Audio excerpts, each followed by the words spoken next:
Olá, boa tarde, tudo bom?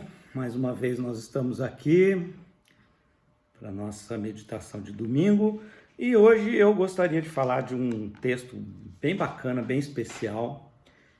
Eu não vou ler o texto aqui porque quero que você leia depois em casa com calma, senão o nosso vídeo também fica muito comprido, né? Eu estou procurando fazer vídeos não muito longos. Quando a gente está na igreja e a pregação dura um pouco mais, eu sei que isso não é problema para a gente.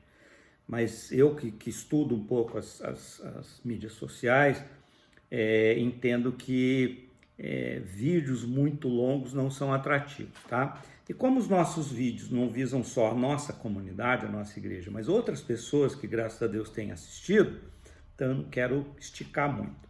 Mas você vai poder ler essa história depois, lá em Êxodo, no livro de Êxodo, no capítulo 16, do verso 1 ao verso 15, que é o seguinte: o povo de Israel então havia saído do Egito, estava no deserto, e começa a murmurar, a reclamar para os líderes sobre a falta de comida, de alimentos, né?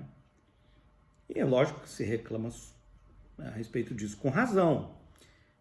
Embora eles devessem estar confiando ali que Deus supriria, eles não tiveram muita paciência e começaram a reclamar. De certa maneira ali Deus ouve aquela reclamação e atende à necessidade deles. Deus vai dizer, né, que o povo vai poder então, à tarde, almoço e janta, comer carne, e de manhã haveria fartura de pão no deserto, tá? Entendam, eles estão em peregrinação no deserto, não dá tempo de plantar trigo, colher o trigo, fazer pão. Não daria para eles caminharem com uma carga gigante de trigo, deserto adentro. Eles saíram com a mão na frente e a outra atrás do Egito. Largaram praticamente tudo no Egito quando saíram de lá. Então é evidente você pensar que não dá para criar animais, não dá para plantar trigo e outras coisas andando no deserto. Eles precisavam chegar ao seu destino, evidentemente reclamam. E aí a história vai contar que Deus vai oferecer a eles algo que eles nunca tinham visto na vida. Nada parecido. Porque Deus manda para eles, no café da manhã, uma coisa que a Bíblia convencionou chamar de maná. E o que era o maná?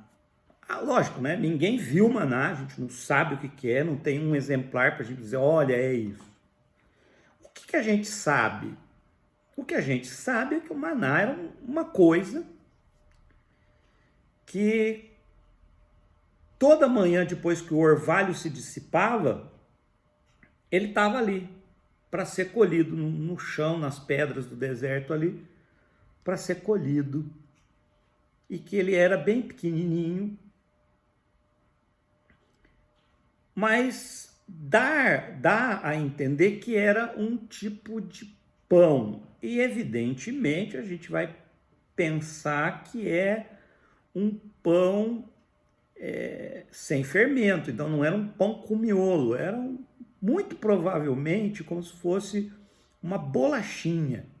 Mas era uma bolachinha nutritiva que podia ser colhida aos baldes, né? Mas um detalhe, ela não podia ser guardada. Se os israelitas saíssem, colhessem baldes e baldes do maná, com medo de faltar no dia seguinte, e guardassem, da noite para o dia ele apodrecia a ponto de criar bicho, né? E tinha uma outra coisa, Deus ia mandar o milagre, o maná, mas ele não ia cair dentro da tenda. Quem quisesse o maná tinha que acordar de madrugada, de manhã, sair assim que o orvalho se dissipava, a neblina se dissipava, ia lá com os seus vasilhames e colhia o maná para depois comer com a sua família. Eles tinham que levantar cedo, sair e colher, né? O maná, embora fosse dado, fosse um milagre, que a gente não sabe explicar direitinho, tá? Então, cuidado com pastores que vão dizer, contar muita história sobre isso. O fato é simples, o maná é uma coisa que a gente não sabe o que é. A gente entende que no máximo era um tipo de bolachinha, porque não se usava fermento, era um substituto do pão. Então, a coisa mais próxima que a gente imagina, substituto do pão sem fermento no deserto, é como se fosse uma bolachinha. E que devia ser boa e nutritiva, porque todo mundo comia. O que a gente sabe? Que é um milagre. E como todo texto bíblico, ele traz em si uma simbologia. Ele é simbólico, esse texto, porque ele nos traz algumas lições importantes que a gente não pode desprezar, tá bom? Sobre a nossa relação com Deus. Que lições são essas? A primeira lição é a seguinte, que o maná, vamos pensar no maná como a provisão de Deus para as nossas vidas. O povo estava andando no deserto, tinha necessidades que precisavam ser supridas. Eu e você, no conforto das nossas casas, né? Por mais simples que a casa seja, já não temos mais necessidade desse maná. Mas temos outras necessidades, porque simbolicamente nós caminhamos em desertos existenciais que nos enchem de necessidades. Então, há toda uma carga simbólica aqui nesse texto. Então, a primeira coisa que a gente aprende aqui do texto é assim, o maná é para quem tem fé, gente. Não é para quem não tem fé. O maná é para quem tem fé. O maná é para quem tem fé em um Deus que entende as nossas necessidades, gente que tem fé em um Deus que sabe que os desertos dessa vida não vão saciar a nossa fome de ser e de existir, né? Então, por que eu digo que o maná é para quem tem fé? Tá? Esse milagre, essa provisão de Deus não é para quem não tem fé, gente, é para quem tem fé. Por quê? Porque na ocasião foi dito a todo o acampamento de Israel que haveria maná, que Deus providenciaria o pão para o café da manhã todo dia cedo, né? E eu fico imaginando o seguinte, se você tivesse lá naquela multidão, ouvisse esse anúncio e não tivesse fé, esse suprimento e esse milagre de Deus não ia atender a sua vida. Por quê? Sabe o que você ia fazer? Eles moravam em barracas. Você ia falar assim, para que acordar cedo? Que besteira. Quando que pão vai cair do céu, né? Não existe esse negócio de pão que cai do céu, de biscoitinho, bolachinha que cai do céu, gente. Não existe isso. Então, entenda que às vezes a gente está com necessidade, às vezes a gente está com fome, com uma fome existencial, com necessidades espirituais, emocionais, por exemplo, mas a gente não bota fé no milagre de Deus. Então, tente imaginar o seguinte, que nessa ocasião aqui, talvez alguns ali dentro do povo que não tivessem fé, o que eles iam fazer? De manhã, em vez de ir buscar o maná que estava sendo providenciado, o pão do céu que estava sendo providenciado, eles iam ficar na barraca dormindo. E no meu entender, é isso que muita gente faz. Por falta de fé, a pessoa despreza a possibilidade do milagre. Ela despreza a possibilidade de uma vida transformada. Ela despreza o milagre de um casamento restaurado. Ela despreza o milagre de uma porta aberta para um emprego. Ela despreza a oportunidade de uma autotransformação pessoal porque ela é incrédula. Então, não adianta você anunciar ali, né, para todo mundo, olha, amanhã vai chover pão do céu. Você precisa dizer, imagina, que besteira, que coisa ridícula. E eu acho que muita gente faz isso ainda hoje com a fé, né? Que coisa ridícula. E a pessoa ia ficar dormindo na barraca. E a hora que ela acordasse, ela não ia ter a provisão, o suprimento que ela precisava. Ela não ia ter o pão para o café da manhã, e ela ia continuar uma pessoa em necessidade, ela ia continuar uma pessoa enfraquecida, tá? Então, de nada adianta, gente, chover pão do céu se a incredulidade vai colocar você longe desse suprimento. Não adianta Deus mandar um milagre se a sua incredulidade vai fazer você ficar dormindo na barraca enquanto um número imenso de pessoas estão lá fora com seus vasilhames colhendo o pão do céu. Por quê? Porque elas creram. A segunda lição que fica, e isso está escrito no texto, por isso vá lá ler o texto, é que o maná era algo que precisava ser colhido. Ele ia cair do céu. Deus ia mandar o pão. Deus ia mandar em fartura para suprir a necessidade das pessoas. Porém, tinha que colher. Tinha que acordar de manhã, tinha que pegar o vasilhame e ir lá colher. Tinha um trabalho. Um trabalho que só se dava esse trabalho às pessoas de fé. Como eu disse, quem não tinha fé ia ficar na barraca. O parceiro ia falar assim, vamos lá, vamos colher uma... que maná besteira, nada, eu vou ficar dormindo aqui. Mas o maná tinha essa demanda, ele precisava ser colhido. Ele estava lá à disposição, mas aquele que cria no amor de Deus, que tinha fé no amor de Deus, precisava acordar cedo, ir lá e recolher a sua parte do maná, né? Então a gente pensa aqui o seguinte, que quem tem fome, quem tem necessidade, não fica sentado esperando a provisão, o suprimento cair do céu.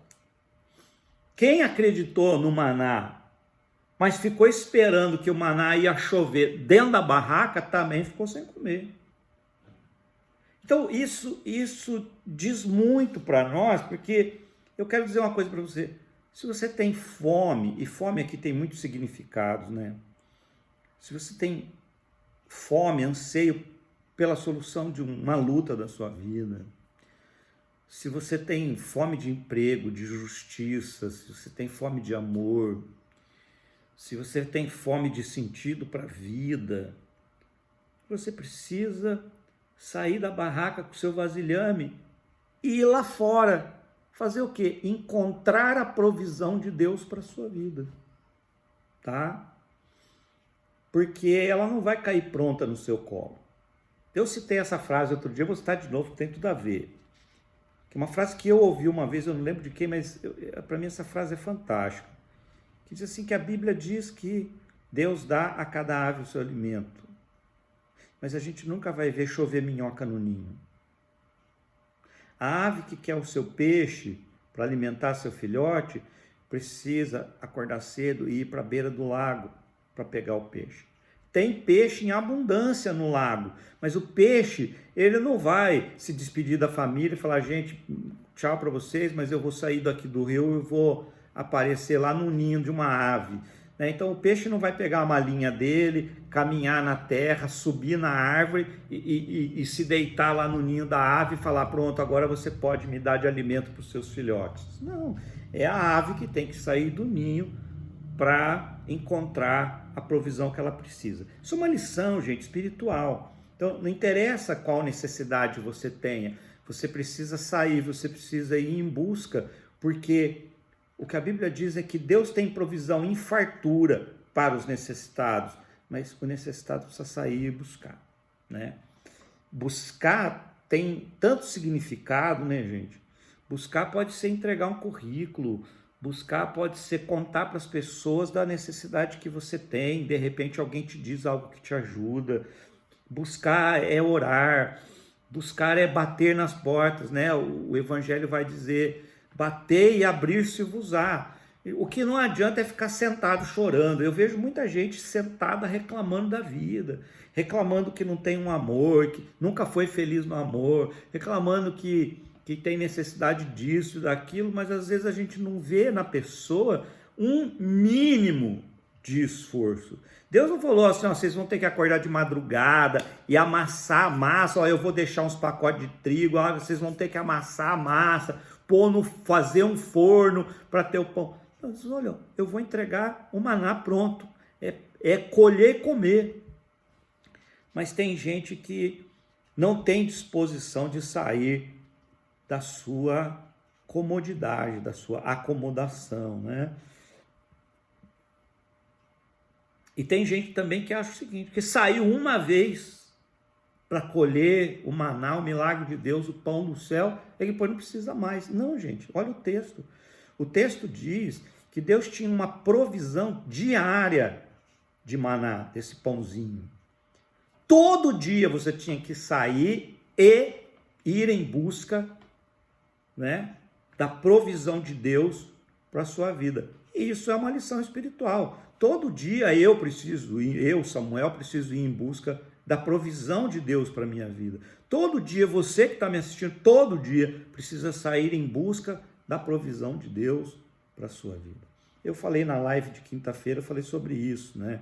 Deus sempre tem uma porção de graça, um milagre esperando por você a cada dia. O que você precisa fazer? Levantar da cama, sair procurando, né? Dizendo assim, onde é que está o milagre de Deus para a minha vida hoje? Eu sei que tem, preciso encontrar, né? E eu já tive a oportunidade de encontrar muitas vezes. Todo dia eu procuro o meu pão do céu, todo dia eu procuro a provisão de Deus para a minha vida, principalmente nos dias mais difíceis, né? Então, lembre-se, o maná, a provisão de Deus, né? Maná simboliza o cuidado, a provisão, o sustento de Deus para as nossas vidas. Esse sustento de Deus era fornecido regularmente, todos os dias, durante 40 anos. Mas ele precisava ser regularmente colhido, tá? Então, medite nisso. E por fim, o maná precisava ser interpretado, entendido, né? O que é o maná, gente? Para pensar um pouco. Por que esse milagre está contado lá na Bíblia? Porque o maná é um símbolo de Cristo. Ou seja, quando o Senhor Jesus diz, eu sou o pão da vida, isso nos remete à história do povo de Israel lá no deserto, quando Deus mandava o quê? O pão da vida. Sem aquele pão, aquelas pessoas morreriam de fome. Sem esse pão da vida que é o Senhor Jesus, espiritualmente eu vou morrer de fome. Então, o maná era um símbolo de Cristo. Já naquele momento ali no deserto, Deus estava sinalizando, apontando para o futuro e dizendo, olha, um dia eu vou mandar, não um pão do céu, eu vou mandar o pão do céu, o pão da vida, que é Cristo Jesus, né? Então, Cristo Jesus precisa ser buscado, Cristo Jesus precisa estar, ele está disponível todos os dias, esse pão da vida está disponível todos os dias para nós, nós precisamos buscá-lo, né? Mas tem uma coisa interessante aqui, esse maná, esse pão do céu, ele devia ser colhido, mas ele não podia ser estocado, acumulado, guardado. Por quê? Porque quem pegava e estocava o maná, acumulava o maná, que é uma atitude de medo e de incredulidade. Então presta atenção, Deus diz assim, ó, todo dia eu vou mandar a provisão diária que vocês necessitam. Aí o sujeito faz o quê? Ele comeu o suficiente para ele hoje, mas será que Deus vai providenciar o de amanhã mesmo? Será? Então, quer saber? Vai que Deus não providencia, eu vou guardar um pouco mais. E o que é que acontecia com quem fazia isso?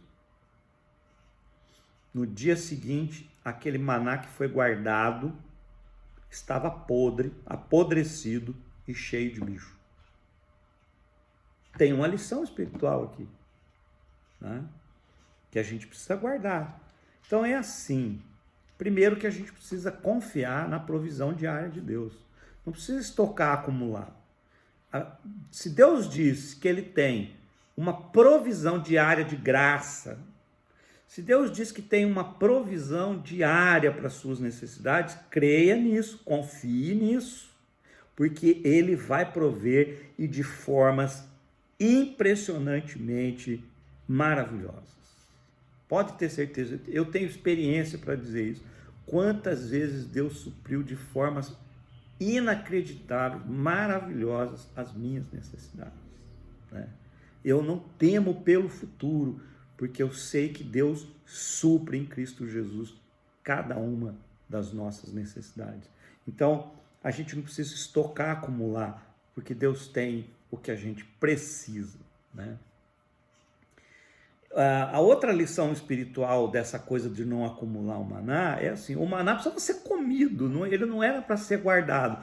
Ele precisava, você ia colher, mesmo que você colhesse bastante, você ia comer o necessário para aquele dia e jogar o resto fora, tá?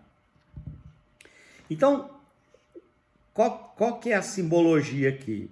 É um pão que a gente pega e traz para dentro e ele nutre o nosso corpo.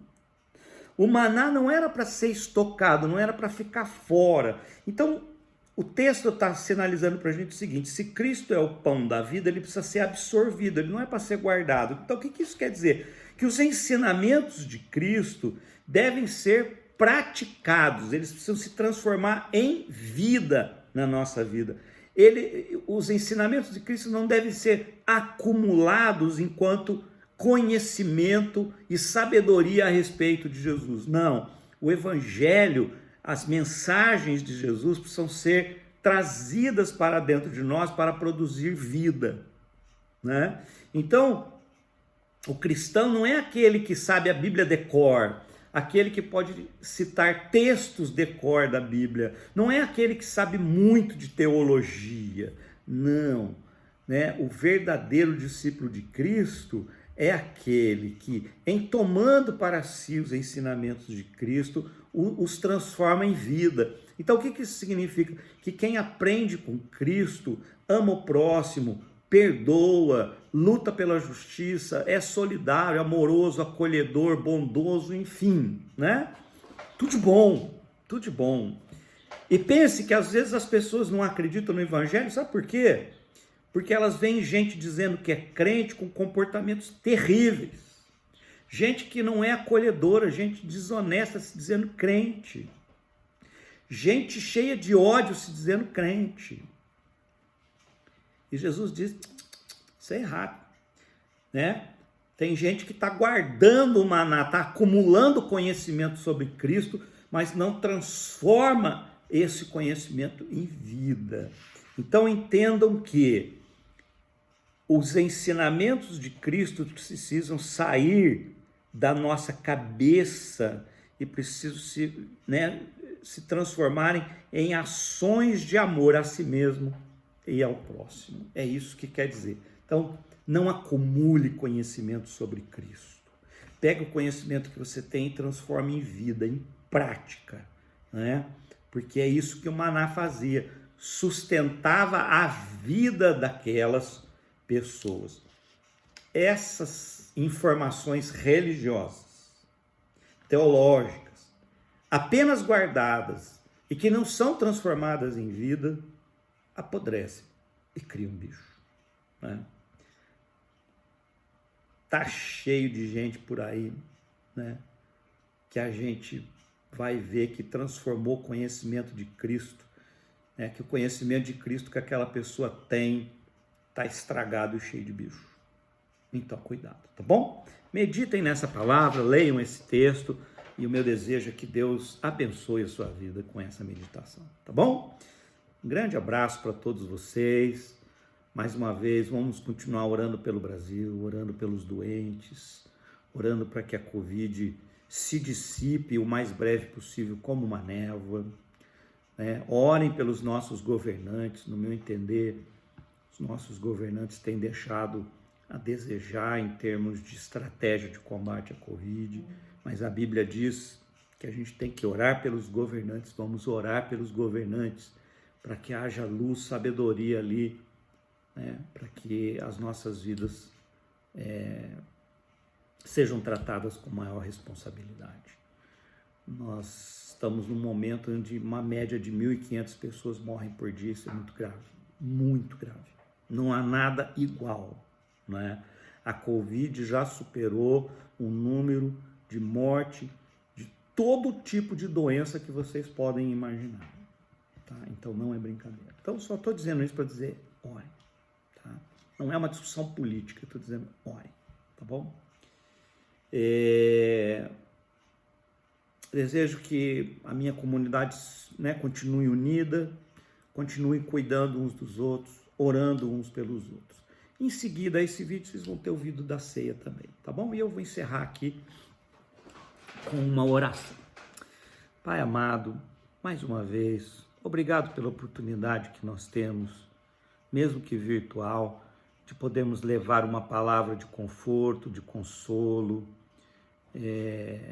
uma palavra de carinho para os membros da nossa comunidade, para aqueles que nos assistem, num momento tão dramático como esse que a gente vive. Eu peço que o Senhor traga paz aos corações, tem muita gente precisando, né, ter a vida aliviada da ansiedade, do medo, da incredulidade. E eu peço, Pai, a todos aqueles que estejam assistindo esse vídeo, que o Senhor dê a eles, né, um pouco de paz, um pouco de calma, porque nós estamos precisando muito disso agora, né? De sairmos desse estado de medo, incerteza e ansiedade. Pedimos também, ó Pai, que essa palavra que nós estudamos fale ao nosso coração, nos desafie para que sejamos pessoas que transformam o pão da vida em vida para outras pessoas. Que sejamos agentes de vida e não de morte. Que nós saibamos da importância de crer na Tua provisão, a importância de sairmos para colher o que o Senhor já provisionou para nós e, acima de tudo, que nós evitemos o acúmulo, porque nós confiamos que o Senhor tem, né, a carga de provisão adequada para cada dia das nossas vidas e nós somos gratos por isso. Pedimos que o Senhor nos dê agora uma semana abençoada debaixo dos Teus cuidados, que o Senhor nos livre dos homens maus, dos perigos dessa vida, que o Senhor nos livre das ciladas espirituais, que o Senhor nos dê força renovada para socorrermos e amarmos as pessoas que estão ao nosso redor.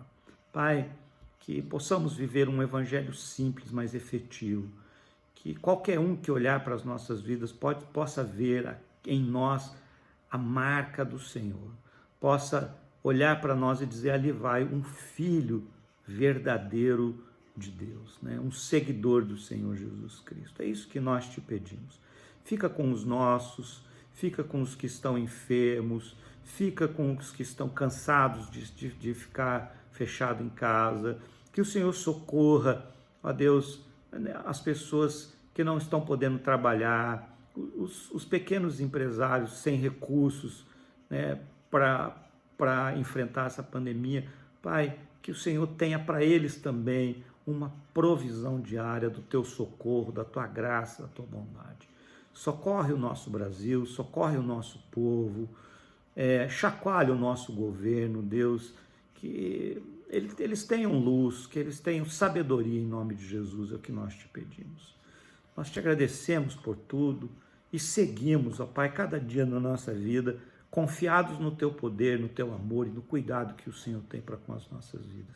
Muito obrigado por tudo, Pai. Fica com cada um de nós, é o que nós te pedimos em nome de Jesus. Amém. Que o amor de Deus, o Pai, as ternas consolações do Espírito Santo e que a graça de nosso Senhor Jesus Cristo sejam sobre as nossas vidas, agora e para todos sempre. Amém. Gente, obrigado. Um grande abraço. Fiquem à vontade para compartilhar esse vídeo. Se ele abençoou a sua vida, compartilhe. O meu desejo é que ele possa abençoar o maior número de pessoas possíveis, tá bom? Grande abraço. A gente se vê domingo que vem, o pessoal, né? Ou se você quiser, na quinta-feira, na nossa live que nós estamos falando sobre depressão, tá bom? Abraço.